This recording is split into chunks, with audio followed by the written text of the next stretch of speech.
Good morning. Today is day 3. Ano naman yung jacket ko? Thermal jacket. Wala akong pasok last night. So, magwawalk ako this morning. It's 7:39 in the morning. January 21.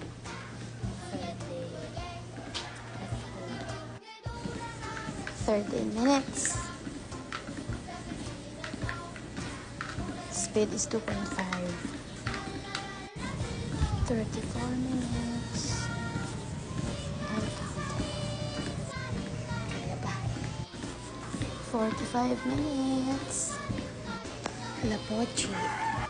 Ban na talaga yung TikTok sa US. No? Paano kung iban din sa akin?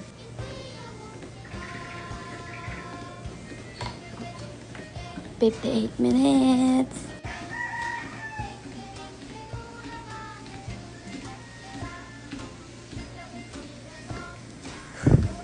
Konti na lang. Ilang seconds na lang. Yay! 1 hour.